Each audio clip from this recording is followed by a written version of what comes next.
Brilliant. So I think we're live, and welcome to the once every 2 week Q&A with PensionCraft. It's great to have you join us, and it's nice to see some of the usual suspects. Siramis, hi. Julian Schmal, hi. Chuck, hi.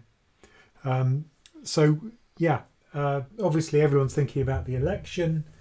No one really knows what's going to happen with the election. It's looking very likely Biden's going to win. But what I mean is that even if we did know who was going to win, the trade that we'd put on would probably be quite tricky. So, hey, nobody can predict the outcome really, and they can certainly not predict what's going to happen to markets as a result of the outcome. So I think for most people, it's not really worth worrying too much about, this kind of interim period. When we don't know what's going to happen, it's very difficult to call the outcome and also to allocate accordingly. So it's probably best to just stick to what you were doing before. And I think I wouldn't try and call construct a portfolio to benefit from one outcome or another. But certainly once we do start to see what the effects are on the fiscal stimulus, I think that's going to be the most important thing. I think the president's actually less important than the fiscal stimulus that comes hopefully after the election is settled. So yeah, also there's a bit of news this week. I've actually decided that I will create the ability to pay for a membership on YouTube. So obviously I spend about half my time creating content for my Patreon members who won't be affected. But what I have decided to do is to also create a YouTube membership. So to join that, you'll see there's a kind of join button underneath all the videos. Some people just don't like Patreon. There are certain things about it which people dislike. Plus you have to move away from the main YouTube site. So I think for some people it'll just be easier. And so to join us on that, you just click on join and you'll get some badges, which I've very skillfully designed, I have to say, with a PensionCraft PC and a little crown on top. And when you do that, I'll be able to see in your comments here if you're a member, which will be great. And I think that'll be kind of good for some people. But obviously for the existing Patreon supporters, I don't think it makes any difference at all. It's just nice to have different ways of supporting us, and some people just don't want to have that kind of Patreon membership anyway. So the usual running order, I'll take an hour. The Fed's going to start speaking in 28 minutes, so I'll obviously take my hat off to Jay Powell. If you don't want to watch me and you want to watch Jay Powell, or you could just read my weekly market roundup where I'll talk about what Jay Powell talks about. In fact, once he starts talking about monetary policy. So yeah, usual running order, 1 hour. I'll finish by 8 o'clock UK time. And if you do a super chat, you get pushed to the front of the queue. I'll answer you first. And that's the way it works. Okay, so let's have a look at who we've got and what the questions are. Good evening, Matt Trax. Hello. Good evening, George Rudd. Joey. I am your father. Hello from Southend. Anton Gray. Hello. McCready747 from Scotland. Nice to see you again. Amin Rezai. Salam. Sac Media 1. Hello. Thanks for doing this. My pleasure. Marion. Hello from Ireland. Gosh. Okay. Jess Dad said he's had a Biden boost in the market. I've had a great day. That's great to hear. And greetings from Lancashire. Hi. And Dan Bellamy. The dulcet tones of Ramin. Yeah, if only. If only. Right, so first question I think comes from SAC Media 1, who says, UK stocks. The Vanguard FTSE UK Equity Income Fund was close to its March low a couple of days ago. Do you think the worst is yet to come? Now, certainly at the moment, we are seeing a bit of a rally in markets globally. It's not just a US thing, it is a global thing. And Obviously, that could spill over into the UK. So I think, we could see a post-election rally in which the UK will probably participate. Obviously, we do have other problems in the UK. The benefits of the UK, obviously, as always, high dividend payments relative to the US. So you get paid less capital gain, but you get paid more income. And it's cheap, compared to the US, which isn't cheap. It's very expensive. But the UK is cheap for a reason. And we may see sterling weaken if we do get a no-deal Brexit, which we still don't know, even now. But if it does look like it's going to be pretty hard, the Brexit that we're going to get, if there is no trade deal and we go to WTO rules. So, that's probably not fully priced in. And if sterling did weaken, then, you'd have been better off putting your money in foreign assets. But, personally, I've got a hedge on my US treasuries because I think we could see a strengthening of sterling because it's already sold off quite a lot. And I just don't know what's going to happen to foreign exchange. So for me, I am hedged because I don't know which way sterling's going to go. So I think the worst may be yet to come. Personally, I think we're still liable to have a sell-off. I'll be publishing a video about this in the next couple of days, but I still think we're not out of the woods. There could be a little bit of joy after this election outcome, but then we're going to have a long, hard road ahead of us for some period of time before we get some visible improvement in US earnings, which really will, put some kind of structure behind markets, a little bit of fundamental support behind markets. But I think at the moment it's still quite vulnerable, given the current macro situation globally. So UK stocks, yeah, I think the worst could be yet to come. I think we're still quite in a difficult place because we still don't have as kind of way out of the pandemic. There's no clear vaccine yet. There could be one before Christmas now. There's talk of it. There could be one shortly after. But even once that happens, we have to see whether that's effective. Hopefully it will be. But if it's not, then there's more disappointment that could be there following that. So yeah, I think the worst could be yet to come. And it's going to be a while until earnings start to improve. Elim Garak says, hi, no question. Thank you for your useful info. Knowledge sharing, my pleasure. Rui says, I want to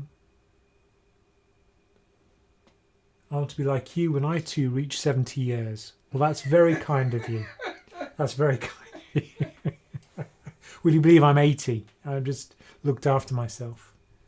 Amin, hello, says, hi Ramin, could you please explain the impact of the new furlough scheme extension on the UK housing market? Do you think it may increase the possibility of housing crash in near future?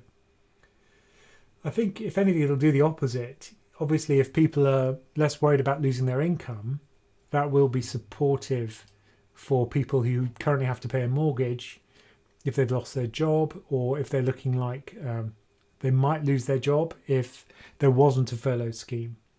The trouble is that once the furlough scheme switches off, which, let's face it, is going to happen, that's when the discontinuity happens. So it's just a matter of delaying what's going to happen. And if you haven't seen my video about the housing market, it's the one I did recently.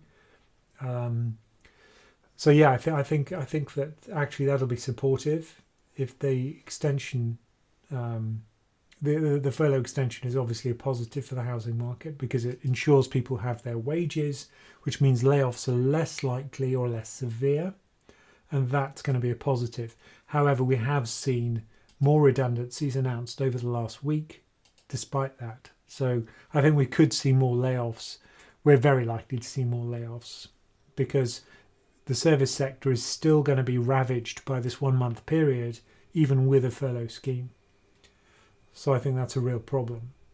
And the UK, the last thing the UK probably wanted was a double dip but that's looking very much like what we're going to get, unfortunately. I think, you have to protect society, but there's going to be an economic cost to that.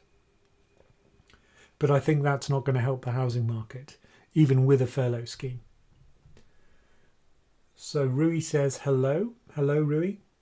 And JS says, do you think the extension of the furlough scheme is good for the public and investors? Yeah, clearly. I mean, it's good that now that we've got a government which is willing to use fiscal policy in order to soften the blow of this pandemic.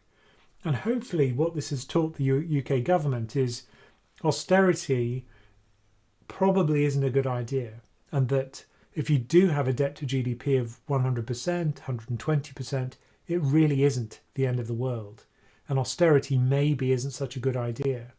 As long as you don't have runaway debt, where the debt growth is faster than GDP growth, which temporarily at the moment it is, but ultimately we're going to go back to growth, and the growth of the debt stock will be smaller than the growth of GDP. It's a fairly low target to hit because interest rates will be low for some time. So I think in a way it's been good because it's brought MMT to the attention of the government, and they are being more generous when they need to be more generous, which is great. So I think it has been good for the public in that sense, and good for investors definitely, because imagine what the impact of this would have been if none of the governments had done any kind of fiscal stimulus. Layoffs would have been much worse, unemployment would have been much worse, and wage loss due to that would have been much worse, and that has a knock-on effect for the entire economy if we're paid less and less of us are employed. So I think it's been very important that those fiscal stimuli have been there. And if you do look at the size of the fiscal stimulus relative to GDP and look at the impact on GDP, there's a fairly clear negative relationship. The countries which dug deep into their fiscal stimulus are the ones which have suffered least. Obviously, there's a secondary thing, which is how well they've dealt with the pandemic. Countries where they were very aggressive in their test and trace managed to get a handle on the outbreak very quickly, and as a consequence they've not suffered such a large economic impact anyway, and not had to lock down again, for example. So yeah, I think the furlough is a positive, definitely. Like oh yes, like, I was just wondering what the word like meant. Like please do like the stream and subscribe. Oh, and you can now subscribe. So if you look underneath this window of this where I'm speaking, I assume I'm speaking in a window, you'll see there's a join button, because now you can join us as part of our YouTube membership. Or in the description. And in the description. If you're on mobile, apparently the join button isn't there. So you have to click on a link in the description, which will take you through to our membership. Yes, good, great. Yes, so do like us. That would be great. Right, okay. Okay, next question. I wonder if you can hear the fireworks going on in the background here. Okay. Julian says, could you provide an explanation why the EU has been battling sustained low economic growth for many years, as opposed to the growth of the US, and will the EU economy, in your view, ever catch up again? Yeah, I mean, you're absolutely right. The EU has, in terms of economic growth, actually, I don't think it's been that far behind the US. Where it has really lagged is transforming that GDP growth into earnings growth for its stocks. And that's why the US has just powered ahead in terms of market growth, in terms of equity market performance. relative to Europe. Now, why is that? Well, many of the successes in America over the last decade have been in tech and the biological sciences and technology around that. Now, Europe is lagging behind, certainly in tech, and we don't have a Google, we don't have an Amazon, or at least nothing like as successful as the US, and that's obviously we're obviously paying the price for that. But if you strip out those really successful companies from the US, well, suddenly their performance doesn't look that good either. So I think that GDP growth is kind of okay in Europe. I suspect it's going to be weaker over the next couple of years. Certainly, as it catches up because of the shock of coronavirus, particularly in certain countries. Certainly, France and Spain have been very hard hit, and so I think they'll be playing catch up for a while. But the US has also been hard hit, but it never tried to do many lockdowns. Certainly not countrywide as we have in Europe. So I think the key thing is whether the equity market actually manages to grow as much as the US, which is another question entirely. And it's hard to see where growth is going to come from at the moment. But you can never see these things before they happen. I mean, that's why I diversify, because I can never predict, which region is going to be the best region and for what reason.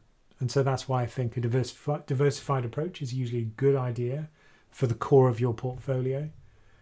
But yeah, I think the European economy will probably be okay. Oh, excuse me. I must be allergic to fireworks. Right. Chuck says, hey Ramin, I had a question at the very top in case you missed it. Oh no. Let me just scoot to the top, Chuck, and see what you asked. Chuck. Oh yeah, here we go. My question is about Ant Group, Baba. What are your thoughts on IPO being cancelled and in general? Thanks, appreciate it. Yeah, I mean, it was a bit of a shock, right? Because everyone was kind of touting the Ant IPO because it would be the biggest one in history.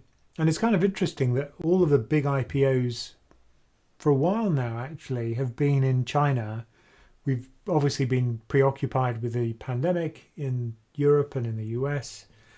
So we haven't had many IPOs. But certainly in China, they've been going pretty fast.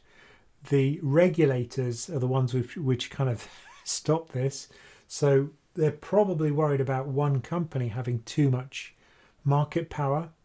And market power is power that's political as well, I guess. So obviously that was seen as a bit of a threat. And it will probably go ahead with its IPO, but probably at a lower price.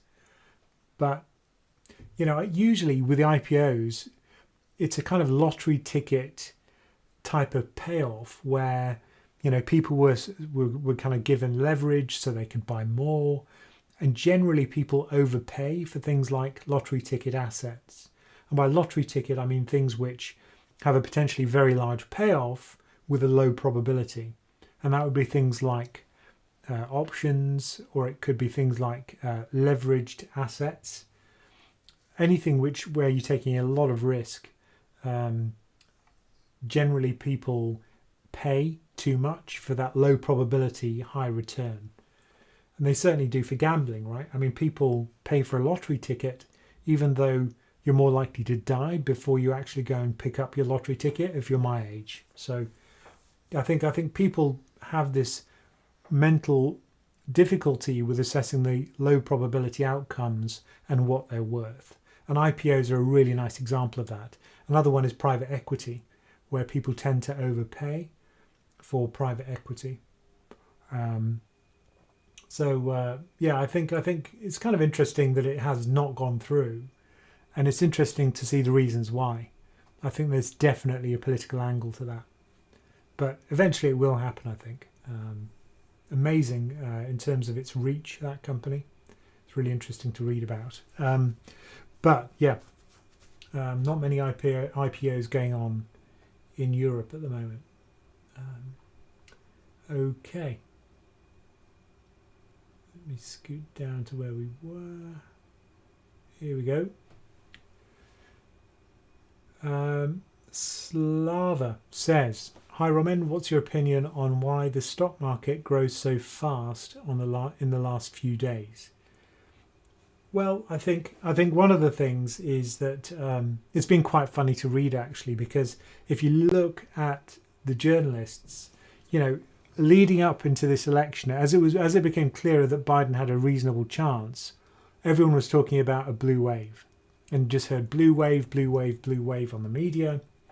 And then everyone was kind of coming around to the fact that Biden wouldn't be a disaster for the economy.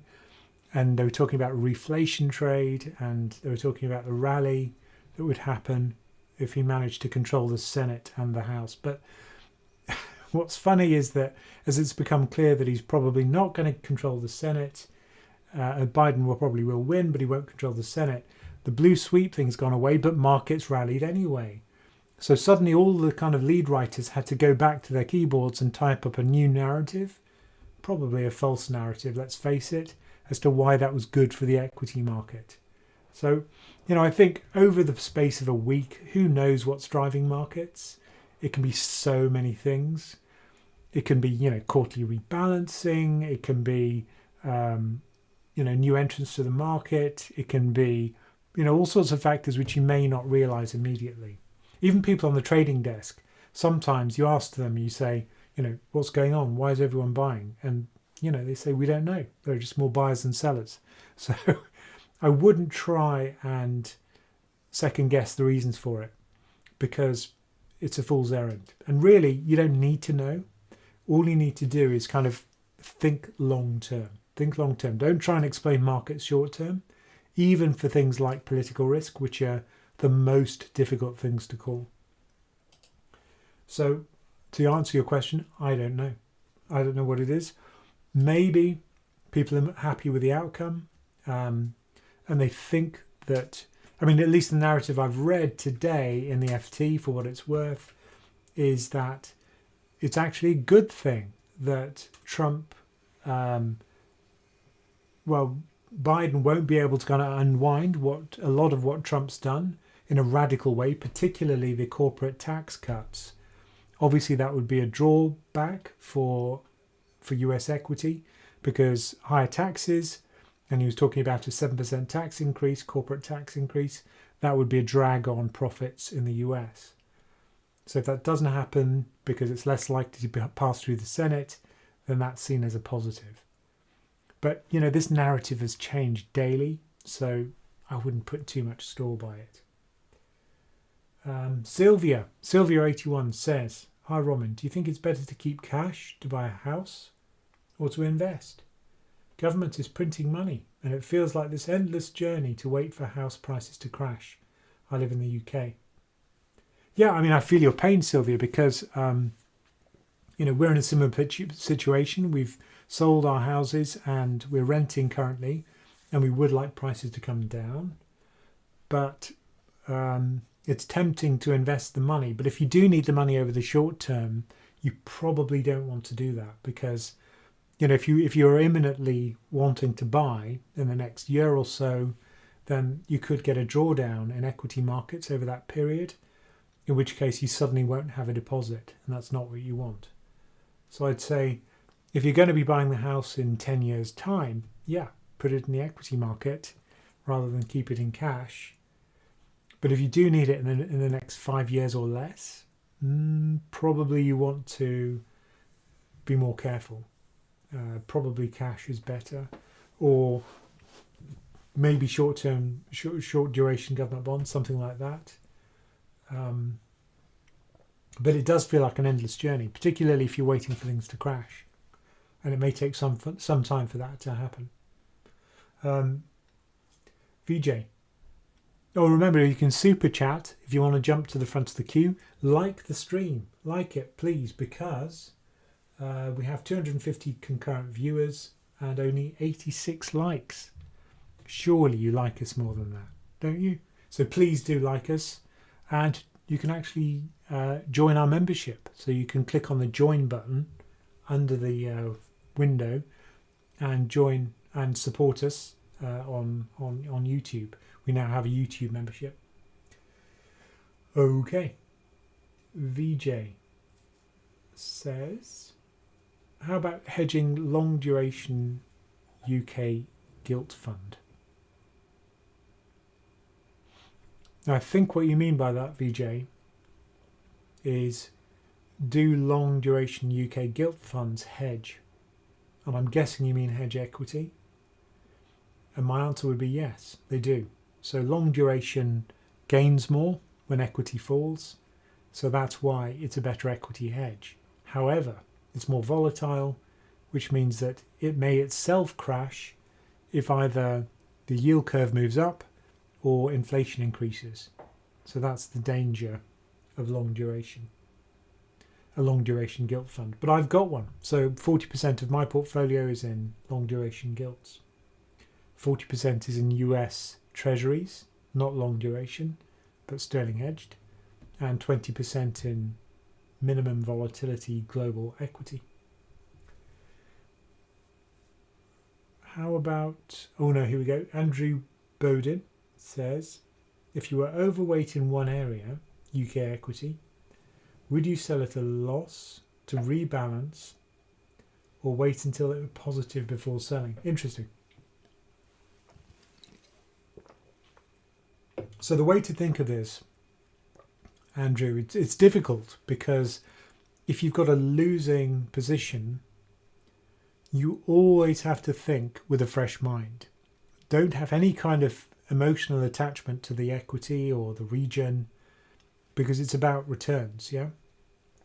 You should always think which asset will give me a better return than the one I'm in the months ahead. So it doesn't matter where you start from. What matters is what happens in the future. Now, if you are going to change your portfolio, make sure you know why. Is it because the story's changed? If it's because the price has changed, that's a really bad reason. If it's because there's a political shift or whatever your thesis was that made you buy in the first place, if that's changed, then that would be a reason to sell. But just because prices are moving up in another asset and you're going to chase that return or chase this return is a kind of fool's errand. You don't want to do that because that'll be a very poor way to allocate. So I think it's really not a good way to operate if it is just the price movement. But if the story's changed, yeah, that would be a reason to change. And that's why a trading journal is good, because you write down in the journal your reasons for trading, leave it overnight, come back to it the next day, and if it still makes sense, then you've kind of slept on it, so you've had time to calm down, look at it more objectively, and if you still think it's a good idea, then maybe go ahead. But always write down the reasons why you're buying a certain asset, because the only reason to sell would be if the reasons changed or you desperately need the money. And you should have that long-term mindset, which is that you never sell unless there's a good reason to. Okay.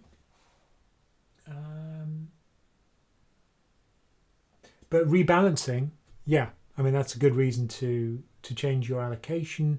But really all you're doing is moving it back in line with your strategic weight, your long-term weights.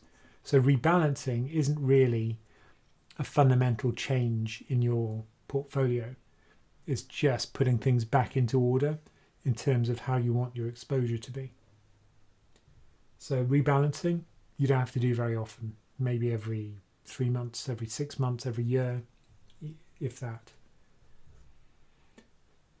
Okay.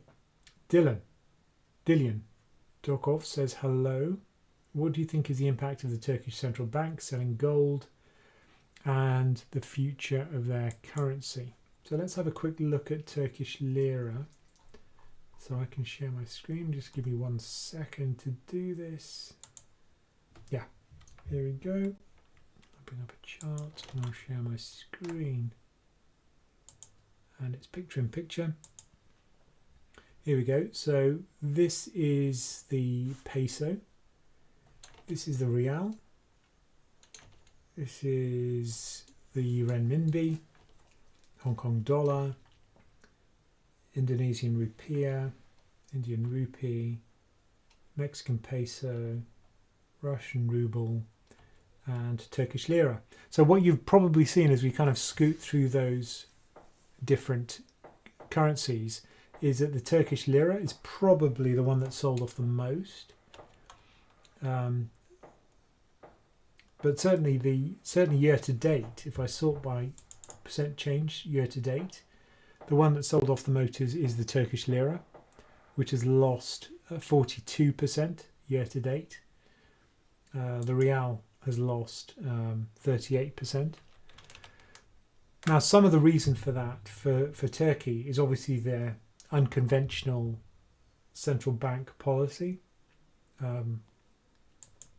But also I think the change of the political situation in the US, if Biden does get into power, then I think he's less likely to be favourable in terms of his policy towards Turkey.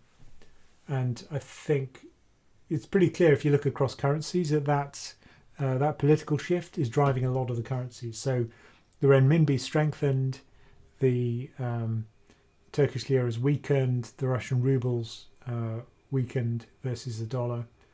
So I think politics plays a large part in that. Okay. Oh, we've got a Chestad. Thank you. He's got a super chat. Is a retirement plan employing 6% dividend stocks? And that would include real estate investment trusts, banks, insurance and energy, and only using the dividends too risky. Inflation safety ? Well, I think the reasons why the dividend might be high is presumably because they've sold off, because REITs have been hammered by this crisis, particularly the ones which are built around revenues driven by retail. So retail REITs obviously have been hammered. Some have been hammered less because they're not really in that retail space and they don't depend on face-to-face interactions. Office REITs obviously have been hit because more people are working from home, and there's actually talk about reducing the amount of office space for many big companies because people can work from home. And that may be a long-term change, which really is bad news for those REITs, commercial office space REITs. But obviously not everyone's going to be working from home, so it's not a complete disaster. So that might be one of the reasons, a big sell-off, increasing the dividend. And so the risk may be that sell-off continues and we get a longer term change which really screws up the price of the stocks which you're buying. Okay, so if they do get really screwed up, remember, they will eventually cut the dividend, because if their revenues are falling, there'll be no money to pay the dividend. And stocks can do that without any kind of legal implications. So just be careful that you're not catching a massive falling knife there. And importantly, that it's a kind of short-term fall, if it is falling, and that it's not a structural change, which is going to screw up your stocks forever. I mean, insurance we're always going to need, but it is a cyclical sector. So just be aware that now might be a good time to buy things which are cyclical, because they're obviously been very hard hit by the recession globally.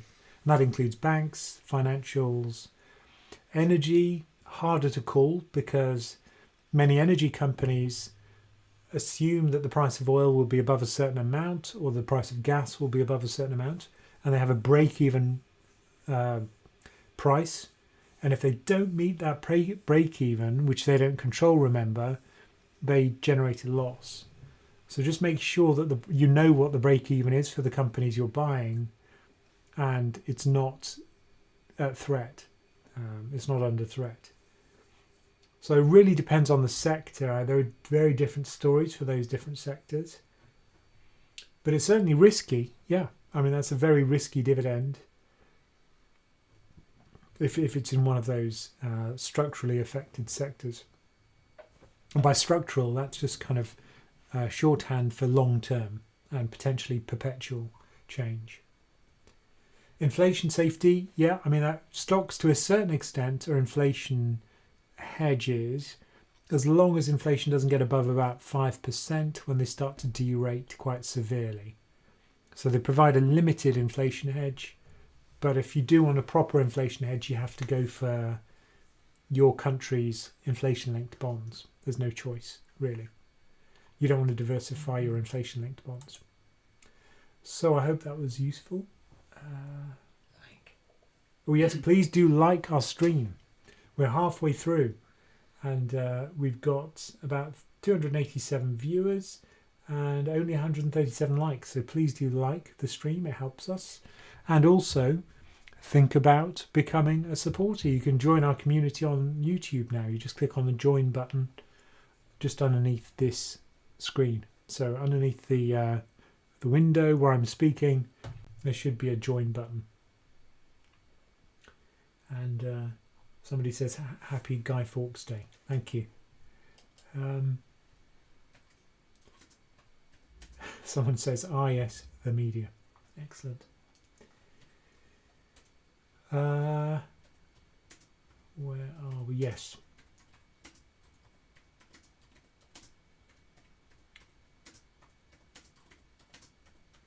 I'm trying not to miss people out. Okay.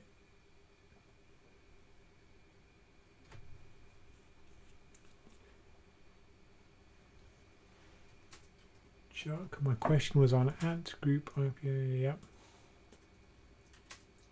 Do you see a stock market crash over the winter period or later in 2021, 2022? I mean, you can't time these things. All I can say is that there are many factors which currently are not supportive for the equity market, particularly in the US, which is the one that matters the most. Valuations, as always, over the last 2 years, 3 years. Also credit. So credit availability, credit conditions are tightened hugely in the US, and a lot of US companies are very leveraged. You break down the leverage and in the S&P 500 and you'll see a lot of companies have very significant leverage and usually quite low credit quality. And if there's tighter credit conditions, that's a problem for a lot of US equity. Then we also have the pandemic, which still is burning through the US and elsewhere, and hasn't really got any kind of solution. And then we have unemployment increasing in the US. Obviously, it's come down, but there's a clear split between white collar workers and blue collar workers, where people who are on lower pay, of which there are many, are just simply not getting back to work, whereas white collar jobs where you can work on Zoom, it's all kind of coming back very quickly. And you can't run an economy with just the very wealthiest being okay, because ultimately poor people matter too, right? So I am concerned about the equity market being exposed during this period when we still have an economic slump. And the cause of the slump is still there, which is forcing us to change our behaviour and reduce our economic activity. So I'm still concerned. I don't know when it's going to be, but I wouldn't be surprised if it's over the next year, sometime, before we start to see earnings get back to where they were, which should be around the end of next year, end of 2022. Okay. Do you like us? To like the stream, it would help us a lot. Smash the like button, as Martin Stable says. Thank you very much. Inexist Chris says, good evening. Hope all is well down in Amersham. Yes, thank you very much. And ConCon MCMC says, hi Ramin, does it make a difference buying index funds that are USD based opposed to GBP based? With Brexit you might buy USD based funds. Yeah. So if sterling weakens, it increases the value of foreign assets if you're a sterling investor. So if you do think sterling is going to weaken again due to Brexit, then it makes sense to buy foreign assets. If you think sterling is going to strengthen, then it'll hurt your foreign denominated assets, in which case you may want to hedge. If you don't know what's going to happen, as I don't, I have no idea about FX, then you could just hedge anyway, if you don't want to take the currency risk. Currency hedges usually aren't very expensive, but it depends on your interest rate relative to the foreign interest rate. But at the moment, developed markets mostly have the same very low interest rate. So that's not a huge issue. Okay. A short duration index linked bond funds, the best investment if you're worried about inflation rising in the future. Well, if it's inflation which is rising but not real yield, then you don't really care about duration as much.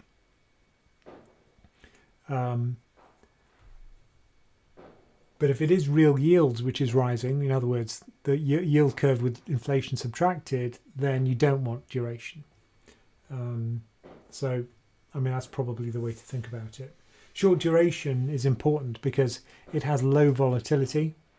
So just be aware that if you do go for a long duration inflation linked bond fund, then you will see huge fluctuations in the price all the time as the yield curve flops about, because it's very sensitive to those movements. Just be aware of that. Sac Media 1 says, thank you for answering my question. My pleasure.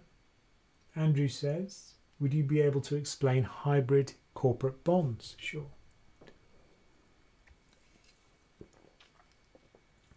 So the way these things work,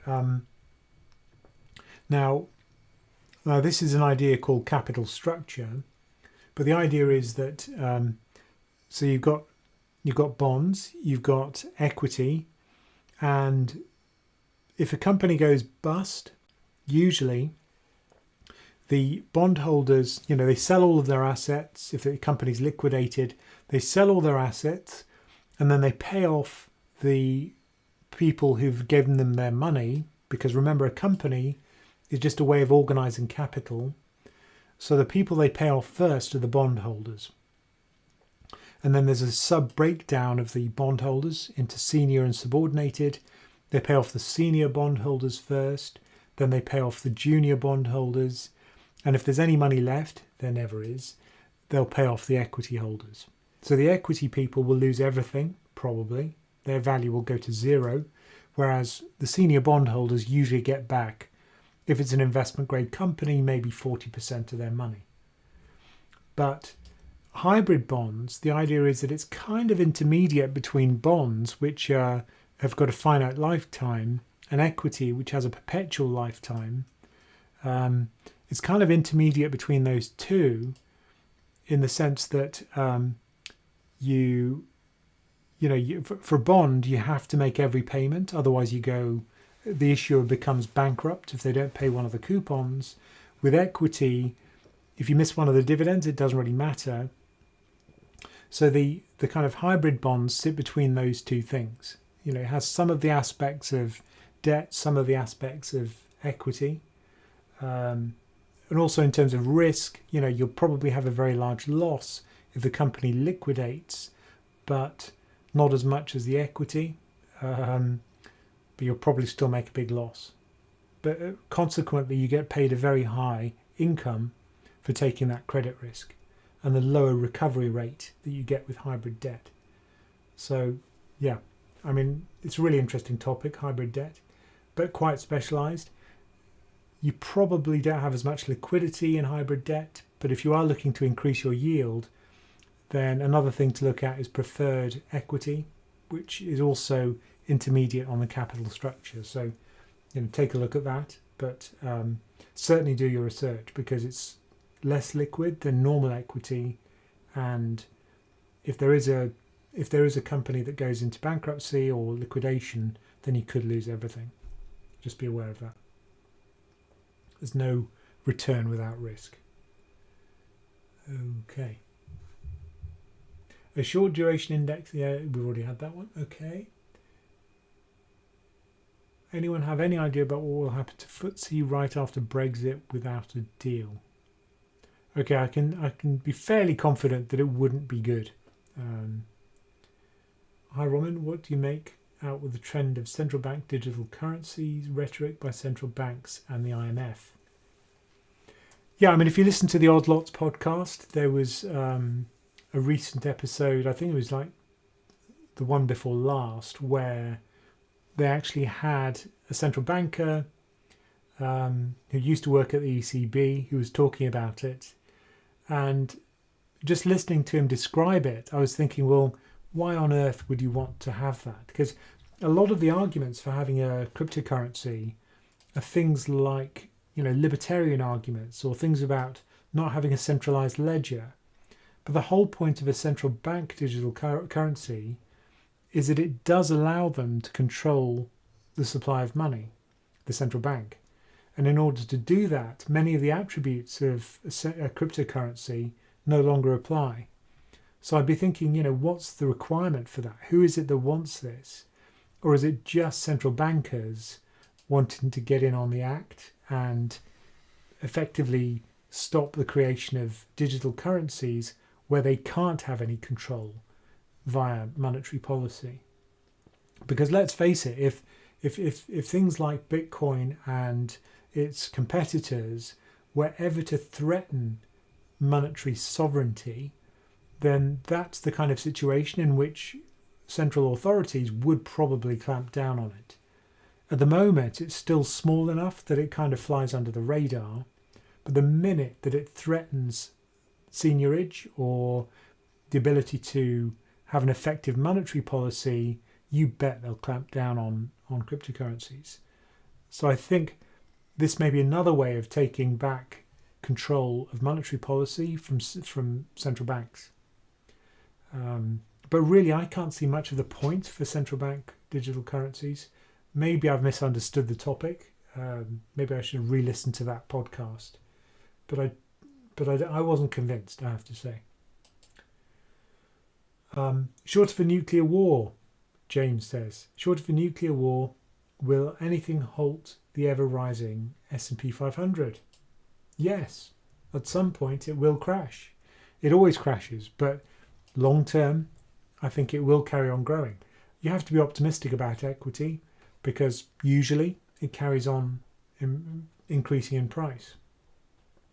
As long as earnings growth continues, then prices will continue to increase because price to earnings ratios are mean reverting. So I think even if there was a nuclear war, ultimately the S&P 500 would recover, unless it was, unless it obliterated the US, which is unlikely. Zishan says, how do you see the impact on bond funds in the near term? Second wave, US elections, or any other factor you think important in the current environment? Well, I think, the reason for buying a bond fund hasn't changed, which is to hedge equity and to diversify your equity. Income, obviously, at the moment is less of an issue if it's a government bond, unless you go for a more risky type of bond, so something like a high yield bond or an emerging markets sovereign bond fund. Both of those will still give you a fairly good yield, 4 or 5%, even now. So, I think those are, if you do want income and you're willing to take the credit risk, those might be something to consider. But if we do get a second wave, it's going to hit high yield, probably in the countries where it's most hard hit, which are most hard hit. Certainly high yield in the US has been fairly resilient, even though we never really saw the end of the first wave in the US. But your high yield has actually done okay. Certainly the Fed has had a large part to play with that, because they're buying high yield bonds, but also investment grade bonds. So that support has certainly played a large part in that. And in Europe, we've got the European Central Bank also buying investment grade corporate bonds. So I think while that support is there, it's going to put maybe not a cap, but it's going to keep spreads limited. So credit is probably okay unless things get, really bad in terms of defaults. And there's no sign of that yet. So I just keep a very clear eye on default rates and certainly consider, credit as a way of increasing your yield. But for government bonds, yeah, it's still a hedge. It's still negatively correlated with equity, despite what everybody says in the media. It's just not true. It's still negatively correlated. And it still is a good hedge for equity. So, yeah, I think the US elections, we have seen yields fall. We've seen treasuries rally, even while equities rallying, which is kind of interesting. But that's because inflation looks less likely now, probably. Okay, how long have we got? We've got 10 minutes and we've still got time to like this. So 309 viewers, 177 likes. So some more people could hit the like button, I think. That would be great.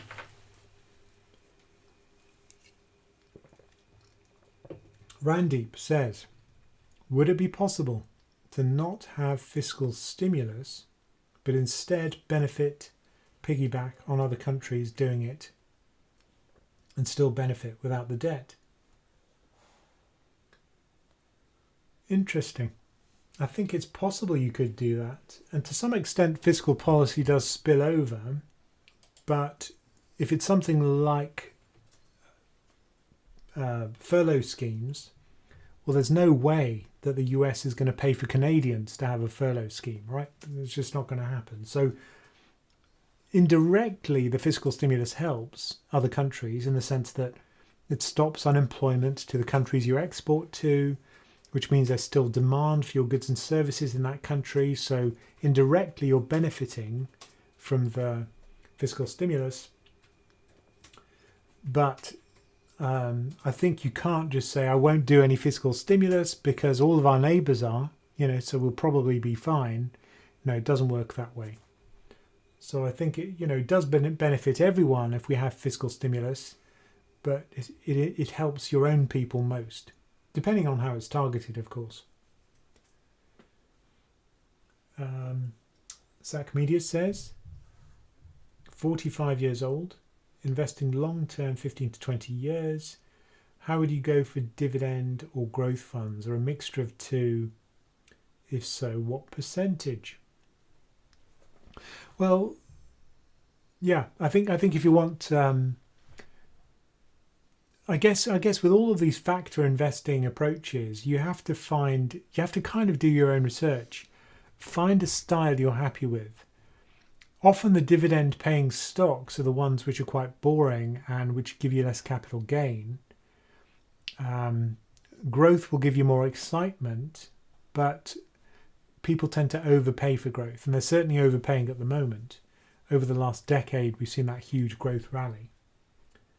But if you do want to hedge, if you want to split between those two strategies, then, at least then you'll get some income. You won't get the capital growth.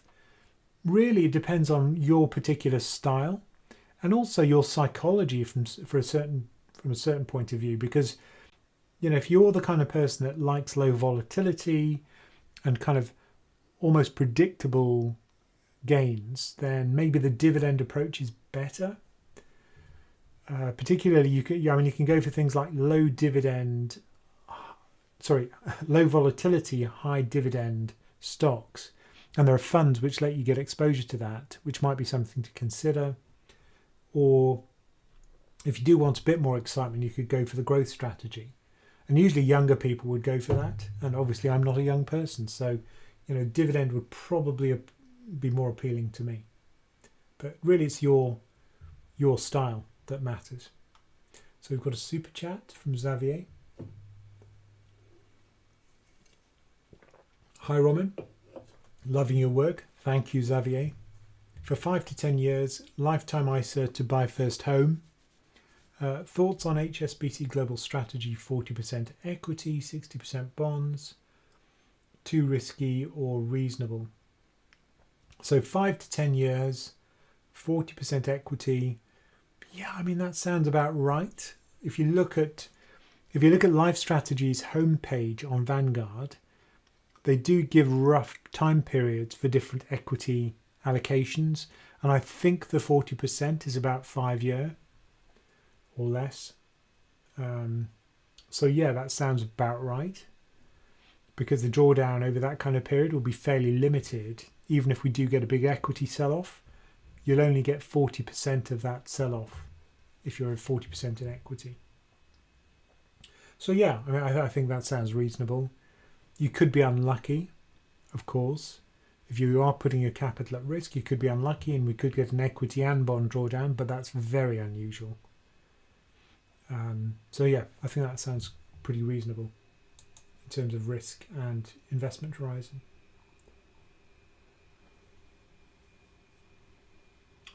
Okay.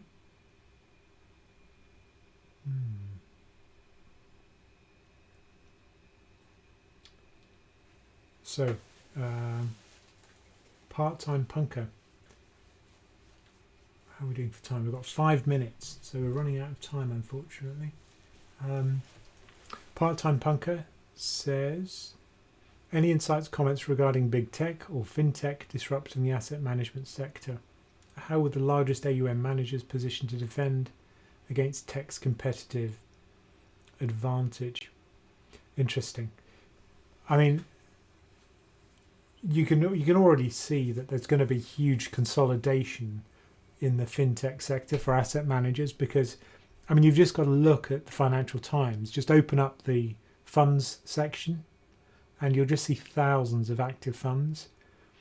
Now, when people used to believe that active funds outperformed, fine, but fewer people do believe that. They're voting with their feet. There's a big move to passive, which is now taking over in Europe as well. So I think the bigger threat is a lack of belief in the alpha cult. And it is a kind of cult to think that active management will outperform, because the evidence is that in very few cases does that pan out, at least not with the current level of fees. So I think if fund managers manage to reduce their fees to be competitive with passive, well, suddenly the whole landscape changes, because beating that threshold of 0.2% rather than a threshold of 1% is much easier. Because remember, that active premium that you pay means that in order for it to be worthwhile for you to pay for active management, they have to beat that premium every year forever, which is really hard if you're an active manager. And that premium is just too high at the moment, which is why they're underperforming net of fees. So I think rather than being a matter of tech,